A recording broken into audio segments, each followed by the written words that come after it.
Bom, pessoal, continuando a resolução dos problemas da lista, né? Vemos esse problema aqui, calcula a distância do ponto A à reta determinada pelos pontos B e C.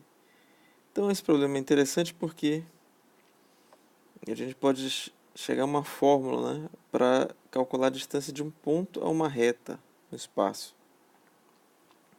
Então, qual é a ideia? Você tem dois pontos da reta, você tem o vetor diretor da reta. Está aqui o vetor diretor. E você pode também formar um vetor que liga um ponto da reta ao ponto que você está querendo calcular a distância. É isso? Bom, aí com esses três pontos, né, você pode completar com o quarto ponto e formar um paralelogramo. Então você tem aqui o paralelogramo A, B, C, D e A, né? Então a gente sabe calcular a área desse paralelogramo usando o produto vetorial de U por V. E a gente sabe calcular o comprimento dessa base aqui, que é o tamanho de V. Então a gente chega a essa fórmula aqui, ó. Por um lado, a área do paralelogramo é o comprimento do produto vetorial de U por V. Por outro lado, a gente sabe da geometria, né, que a área do paralelogramo é a base, que é o comprimento de V, vezes a altura, D. No caso, a altura é justamente a distância que a gente quer calcular. Então, igualando essas duas coisas que são iguais, né, a gente pode isolar o D e encontrar uma fórmula para a distância. Essa é a fórmula para a distância de um ponto a uma reta. Você vai calcular o comprimento do produto vetorial de U por V, onde U é o vetor que liga um ponto da reta ao ponto que você quer calcular a distância, e V é o vetor diretor da reta. E você divide depois pelo comprimento de V. Então, fazendo essas contas neste caso, U é o vetor BA, que é A menos B, 2 menos 2 menos 1, e o V é o vetor BC, que é o C menos B, 4, 2 menos 4. Substituindo, calculando o determinante, achamos o resultado. Calculando o comprimento, dá 2 raiz de 65. E calculando o comprimento de V, dá 6. Portanto, a resposta é 2 raiz de 65 sobre 6, que dá raiz de 65 sobre 3. Então, em geral, a gente tem essa fórmula para a distância de ponto a reta no espaço. Bom, determinar um vetor unitário ortogonal, V ortogonal a e B. Então, isso é bem simples, é o que a gente já viu algumas vezes. Vamos fazer de novo. A gente sabe que um vetor V que é perpendicular a A e a B, ele é paralelo ao produto vetorial de A por B. Então, ele é o múltiplo de A vetorial B. A gente só precisa descobrir qual é o valor desse escalar alfa, que a gente deve multiplicar para que V tenha um tamanho 1. A gente quer que V seja unitário. Então, primeiro calculo A vetorial B, chega a este resultado. O comprimento deste vetor é raiz quadrada de 4 ao quadrado mais menos 2 ao quadrado mais menos 4 ao quadrado, dá 6. Né? Então, a gente sabe que, por um lado, a gente quer que o vetor V seja unitário, por outro lado, a gente sabe que V é este produto de alfa por A vetorial B. Então, alfa o comprimento de V é o módulo de alfa vezes o comprimento de A vetorial B, que é 6. Então, dessa equação a gente calcula que o módulo de alfa tem que ser 1/6. Mas se isso acontece, alfa tem que ser mais ou menos 1/6. Então, multiplicando V, ou melhor, A vetorial B por mais ou menos 1/6, a gente chega ao resultado. São dois vetores, né, que satisfazem essa condição. Claro, um em cada sentido. Agora, calcular a distância de um ponto a um plano determinado por 3 pontos. Então, eu tenho os pontos aqui A, B, C. E tenho um ponto D, eu quero calcular essa distância do ponto ao plano. Então, a ideia é semelhante ao do exercício anterior, né? A gente pode formar com esses 3 pontos aqui uma base de um triângulo, né, que é a base de um tetraedro.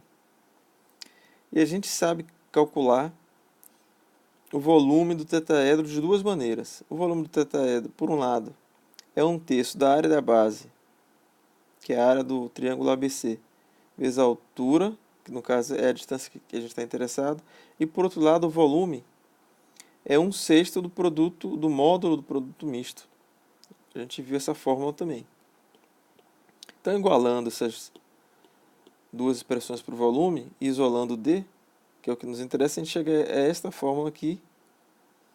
E a gente também usou o fato de que a área da base, que é a área do triângulo aqui da base, é metade do módulo do produto vetorial desses vetores U e V aqui, que dão os lados do triângulo, né? Então, substituindo,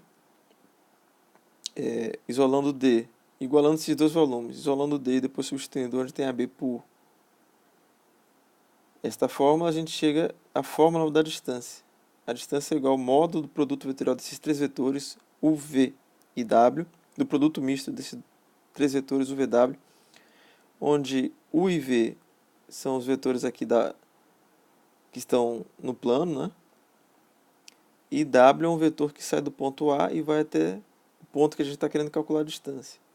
E depois você divide pelo módulo, pelo comprimento do produto vetorial de U por V.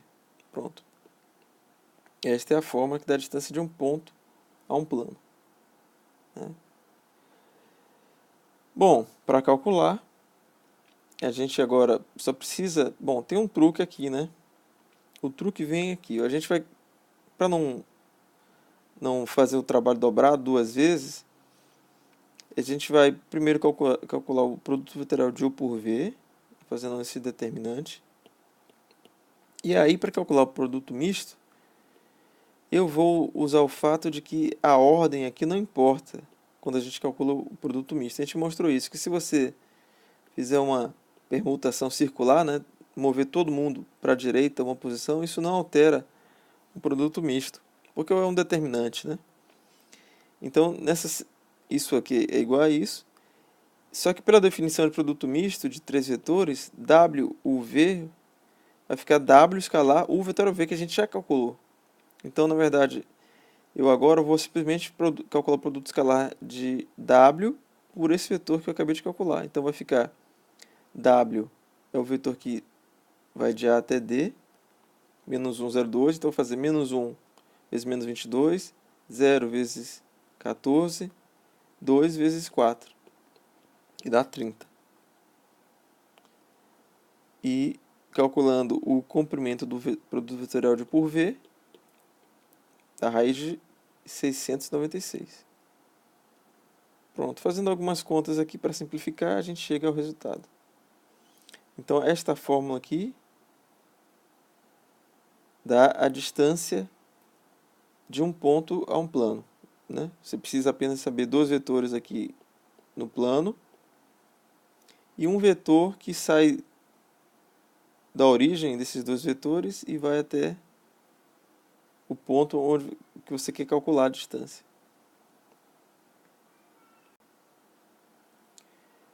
Continuando, determine o valor de m de modo que o tetraedro determinado pelos vetores A, B e C tenha volume 2/3. Então, é muito simples, a gente tem aqui esses três vetores A, B e C, né? A gente sabe que o volume é dado por esta fórmula, 1/6 do módulo do produto misto desses três vetores. E a gente quer que esse valor dê 2/3. Então, o módulo igualando isso a isso, esse 6 vai multiplicando, né? Então vai ficar... o módulo do produto misto tem que dar 4. Ou seja, o produto misto tem que dar mais ou menos 4. Então isso já dá uma ideia de que a gente vai ter duas soluções, né? Beleza, então a gente quer calcular o valor de m, então aqui o produto misto de A, B e C vai dar mais ou menos 4. Então, qual é o produto misto de A, B e C? É esse determinante aqui. onde a primeira linha são as coordenadas do vetor A, 2, menos 3, 0, 2, menos 3, 0, não tem o K, né? A do B é 1, M, menos 1, e do vetor C é 3, 0, não tem o J, menos 1. Então esse determinante vai dar menos 2m mais 6. Então eu tenho duas situações. Menos 2m mais 6 igual a 4, que o m dá 1. E menos 2m mais 6 dá menos 4. E assim o m é 5. Assim a gente chega às duas respostas. Tá ok? Isso faz sentido porque esse vetor m, esse m, né? É um número que vai estar ligado ao tamanho desse vetor. Então podia ser que, dependendo do tamanho desse vetor, da posição dele, você pode ter duas situações aí onde o tetraedro vai ter volume 2/3, né? Dois lados dessa face BCD. Bom, agora a gente tem dois pontos e sabe que o terceiro ponto, C, está sobre o eixo OY. E a gente quer calcular a posição desse ponto de modo que a área desse triângulo ABC seja raiz de 906 sobre 2. Então, como o ponto C está sobre o eixo AY, ele é dessa forma aqui. C igual a 0, Y0. Bom, e os vetores AB e AC, que eu chamei de U e V, vão ser, portanto, 1, 5 menos 3, que é AB é B menos A, e AC é C menos A. Então vai ficar 0y0 menos 4, 1, 4, que vai dar menos 4, y menos 1, menos 4. Então, com esses dois vetores, a gente sabe calcular a área desse triângulo ABC, que é metade do módulo do produto vetorial de U por B. Então, a questão está dizendo que esse valor tem que dar raiz de 906 sobre 2. Então, com a pequena, cancelando aqui um meio, né, a gente vê que o módulo de U vetorial V ao quadrado tem que ser igual a 906. Então, vamos calcular o produto vetorial de U por V. Está aqui. Esse determinante vai ter 1, 5 menos 3, são as coordenadas de U, menos 4, y menos 1, menos 4 são as coordenadas de V. Desenvolvendo, a gente encontra esse vetor aqui, o V, que depende de y. Bom, mas calculando o módulo desse vetor ao quadrado, é só somar as coordenadas ao quadrado, então vai ficar 3y menos 23 ao quadrado, mais 16 ao quadrado, mais y mais 19 ao quadrado é igual a 906. Isso aqui dá uma continha, se desenvolve e vai chegar nessa equação de segundo grau para y. Você pode simplificar ela também, dividindo por 10, e vai descobrir facilmente que só tem duas possibilidades para o y. Y igual a 4 ou y igual a 6. Então, o ponto C pode ser o 040 ou 060. Achar um vetor paralelo a A que tem o mesmo módulo do vetor B. Então, todo vetor paralelo a A, ele é um múltiplo de A. Então, V igual a alfa A. E o comprimento, e para que ele tenha, né, o mesmo módulo do vetor B, qual é o módulo de B? Raiz quadrada de 1 ao quadrado mais 2 ao quadrado. Raiz de 5. Então, a gente tem a seguinte situação. O módulo de V, que é o vetor que a gente quer descobrir, tem que ser igual ao módulo de B, que é raiz de 5. E V é um múltiplo de A. Então, ele é da forma alfa A. Então, o módulo de V vai ser o módulo de A vezes o módulo de alfa vezes o comprimento de A. Isso aqui vai ficar raiz de 5 de um lado e o comprimento de A dá raiz de 14 do outro. Então, o módulo de alfa tem que dar raiz de 5 sobre raiz de 14, ou seja, alfa dá mais ou menos raiz de 70 sobre 14. Multiplicando alfa agora por A, a gente chega nessas duas soluções. Note que a resposta está errada, está faltando uma possibilidade, né? Claro, tinha que ter o mais ou menos aqui. Porque se tanto esse vetor com mais ou com menos, ele tem a mesma direção e o mesmo tamanho, eles só vão mudar em sentido, né?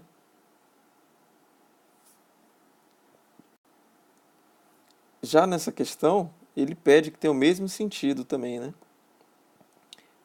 Um vetor que tem que ter a mesma direção e sentido deste, 2, 1, 4, e o módulo tem que ser a raiz de 3. Então, para manter o sentido, o alfa tem que ser maior do que zero. Então, V, esse vetor que a gente quer descobrir, ele é da forma alfa A com um certo alfa maior do que zero. E a gente vai determinar o alfa de tal maneira que o comprimento de V seja raiz de 3. Então, V tem que ser de um lado, tem que ter módulo raiz de 3, e do outro, ele tem que ser da forma alfa A.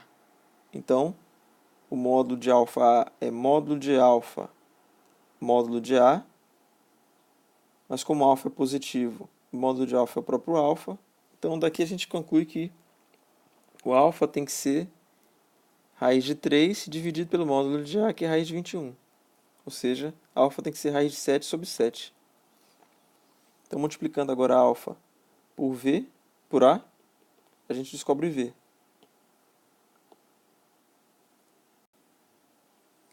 Escreva as equações paramétricas da reta E, que passa pela origem dos eixos coordenados e é paralela à reta S. Essa aqui é bem simples, porque como ele deu a reta S na forma paramétrica, a gente sabe o vetor diretor dessa reta é claramente menos 3, aqui tem um zero, né, M, 2M. Então o vetor diretor é esse.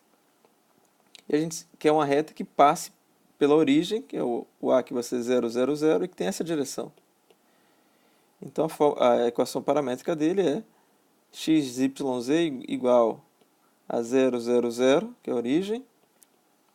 E aqui, menos 3t, né, no x, 0t no y e 2t no z. Né? Que a gente já viu que na forma paramétrica, esses coeficientes aqui que multiplicam o parâmetro t em x, y, z são justamente as coordenadas do vetor diretor. Então, a equação é simplesmente essa daqui.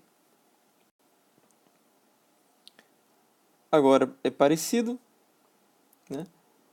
O vetor tem que ser paralelo ao eixo OZ, então ele tem que ser dessa forma, 0, 0, 1, e tem que passar pelo ponto A. Então, as equações paramétricas são dessa forma. Quando t é 0, né, você vai estar no ponto A, 5 menos 3, 2, e a direção é dada pelo vetor diretor, que é o 0, 0, 1, são os coeficientes do t. Bom, mas ele quer as equações simétricas. Então, qual é a ideia aqui? É isolar o parâmetro t e igualar, né? Só que nesse caso acontece uma coisa interessante, porque se você fizer isso, vai ter aquela divisão por zero. Se você, nesses dois, tanto para x quanto para y, se você for isolar o t, você vai acabar dividindo por zero.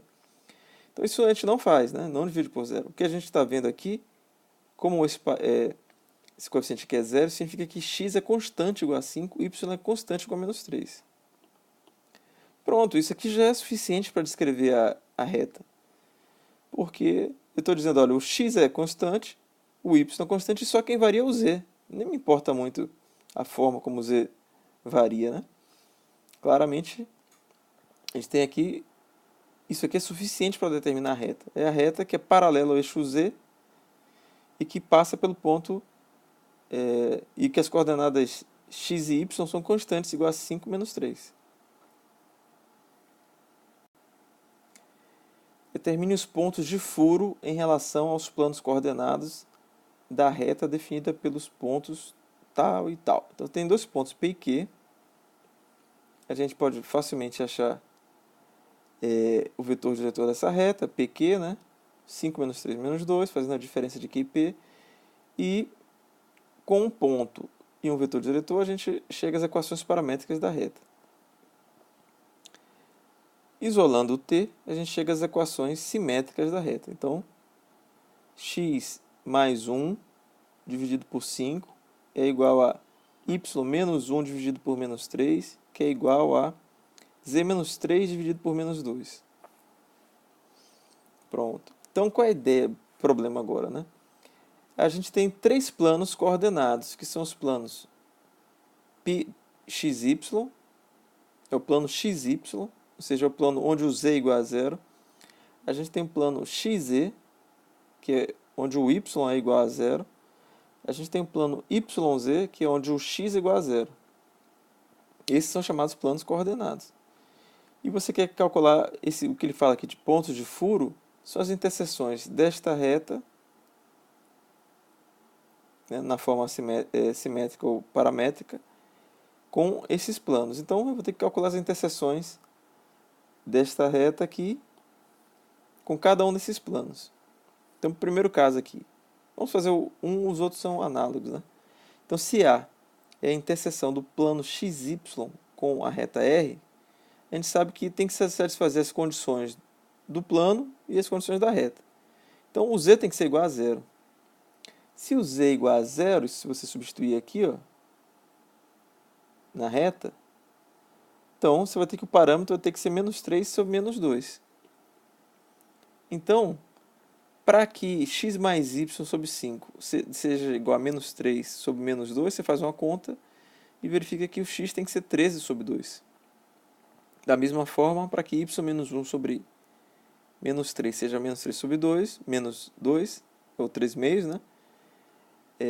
O y tem que ser menos 7 sobre 2. Então, aqui você encontrou o ponto de interseção da reta R com o plano z igual a zero. Uma outra maneira de fazer isso seria vir aqui na equação paramétrica e dizer, olha, o z tem que ser zero, né, porque tem que pertencer ao plano xy. Então eu vou calcular o valor do parâmetro t, que vai dar 3 meios, né? E eu substituo depois o valor desse parâmetro no x e no y para calcular as outras duas coordenadas. Da mesma forma, você calcula as interseções da reta com os outros dois planos. Verificar o paralelismo entre R e S nos seguintes casos. Bom, aqui é bem simples, porque a gente sabe que duas retas são paralelas. Se duas retas são paralelas, os eixos, os vetores diretores são proporcionais, um é múltiplo do outro. Então, é só, no primeiro caso, por exemplo, o vetor diretor é 3 menos 4, 2. E na outra reta é 3 menos 4, 2 também. A gente olha na forma simétrica, o vetor diretor é justamente formado por esses denominadores aqui, quando está nessa forma bonitinha, né? Então, os vetores deram iguais, ou seja, um é múltiplo do outro, então eles são paralelos. Aqui não tem nem como testar se as retas são iguais, porque o ponto P não foi dado, né? Tá uma questão meio genérica aqui. Mas na segunda, a gente tem o seguinte, ó. O vetor diretor da reta R é 1. Aqui tem que ter um detalhe, uma atenção, né? Porque aqui aparece 3y menos 6, né? E aquilo que eu falei, esses denominadores são as coordenadas do vetor diretor se está nessa forma aqui, né? Com x, y e z. Mas aqui eu tenho 3y. Então o que é que eu posso fazer? Eu posso colocar o 3 em evidência aqui e depois dividir por 3, né? Então, se eu colocar o 3 em evidência, fica y menos 2 vezes 3. Dividindo por 3 em cima e embaixo, vai ficar menos 4 terços aqui no denominador. Então, nesse caso aqui, o denominador está implícito, é 1. Nesse caso aqui, o denominador, quando eu divido por 3, vai ficar menos 4 terços. E aqui eu dividindo por 3 também, né, vai ficar 2 terços. E já o vetor diretor de S é 6 menos 8, 4. E claramente esse vetor aqui, se eu multiplicar o vetor diretor de R por 6, eu vou chegar no vetor diretor de S. Então um é múltiplo do outro. As retas são paralelas ou poderiam ser também a mesma reta, né? Escrita de formas diferentes. Então, como é que a gente descarta essa possibilidade? Eu vou pegar um ponto que eu sei que pertence a S, por exemplo, esse ponto 4, 1, 2 e substituir os valores aqui nas equações simétricas de R. Quando eu faço isso, eu verifico que esse ponto 4, 1, 2 não satisfaz essas equações. Então ele não pertence a R. Se fosse a mesma reta, todo ponto de S seria um ponto de R também. Como isso não acontece, eu encontrei um ponto que pertence a S e não pertence a R. Então, essas retas são paralelas. E no item C, é fácil ver que o vetor diretor de uma reta é menos 4, 2 e 1, e da outra reta é menos 2, 1, 2. Então não tem como eu multiplicar, por exemplo, aqui se eu multiplicar por 2, né? 2 vezes menos 2 dá menos 4. 2 vezes 1 dá 2. Mais 2 vezes 2 não dá 1. Né? Dá 4. Então esse vetor aqui não é múltiplo do outro. Portanto, essas retas não são paralelas. Determine as equações simétricas e o comprimento da mediana M do triângulo ABC com A, B e C dados. Né? Então a mediana é essa reta que sai de um vértice e vai para o ponto médio do lado oposto. Então a gente quer calcular essa reta S aqui. Então a primeira coisa é calcular o ponto médio, né, do lado oposto. O ponto médio nada mais é do que a média dos pontos. Então eu vou somar B mais C e dividir por 2. Então B mais C vai dar 2, 2, 4, 2, 2, 6, dividido por 2, 1, 1, 3. Ok? Então essas são as coordenadas do ponto M. Então o vetor AM, eu faço a diferença M menos A, dá 4, 2, menos 1. E aqui eu facilmente chego às equações simétricas dessa reta R, que é a reta AM. Né? Ela tem a direção dada pelo vetor diretor, que é 4, 2, menos 1, aqui no denominador. E aí em cima vai ficar x menos as coordenadas, a coordenada x de um ponto que está sobre a reta. Um ponto A, por exemplo. Né? Menos 3, menos 1, 4. Menos 3, menos 1, 4. Então, essas são as equações simétricas da reta mediana aqui. Para calcular o comprimento da mediana, que é essa distância de A até M, é simplesmente calcular o comprimento desse vetor AM. Raiz quadrada de 4 ao quadrado mais 2 ao quadrado mais menos 1 ao quadrado, raiz de 21.